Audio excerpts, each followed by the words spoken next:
শুরুতে চাহিদা কম থাকলেও আম লিচু পাকার সঙ্গে সঙ্গে বেড়ে যায় ঝুড়ি কেনার চাহিদা। মাহালি পাড়ায় তাই সকাল থেকে রাত পর্যন্ত চলে ঝুড়ি তৈরির কাজ।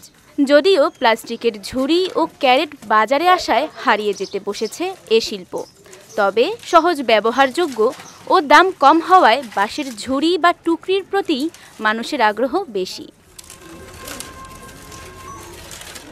মাহালি সম্প্রদায়ের মানুষরা এখনও কম বেশি সবাই বাপদাদার ঐতিহ্যবাহী পেশা ধরে রেখেছেন। বাঁশের চটা দিয়ে চাটাই, কুলা, ঝুড়ি, ডালা, চাঙারি, টুকরি, চালুনি সহ নানান জিনিস তৈরি করেন তারা।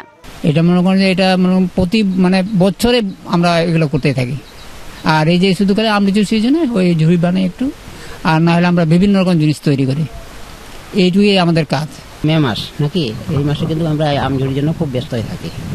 আর অন্য অন্য মাসে মনে করেন সেরকম ব্যবসা নাই, তো এটা মনে করেন এখন একটু চলে, কোনো সময় কিন্তু বেশি নাই। ওই ডালি বানাই, এইগুলাই বানাই।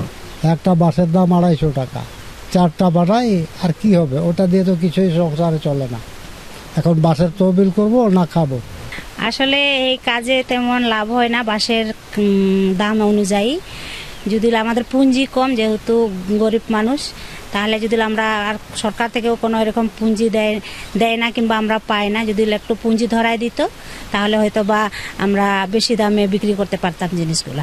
এখন কম রেটে আমাদের কাছ থেকে নিয়ে যাচ্ছে, হয়তো পাটিটা বেশি রেটে বিক্রি করতেছে, কিন্তু ওই রেটটা আমরা পাচ্ছি না। আর আমরা কোনো দিক থেকে অনুদানও পাচ্ছি না। আমরা কিন্তু খুব অসহায় অনাটনের মধ্যে পড়ে আছে। এদিকে আধুনিক এ যুগে এই শিল্পকে বাঁচিয়ে রাখতে সরকারের পৃষ্ঠপোষকতার প্রয়োজন বলে মনে করেন এ জনপ্রতিনিধি।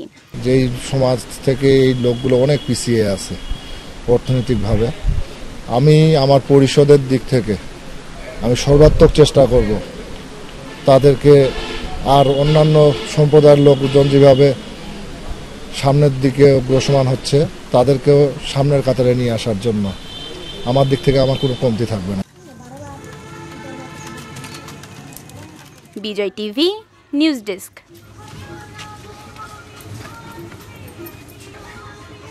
Ơi, thấy gì ra cái nát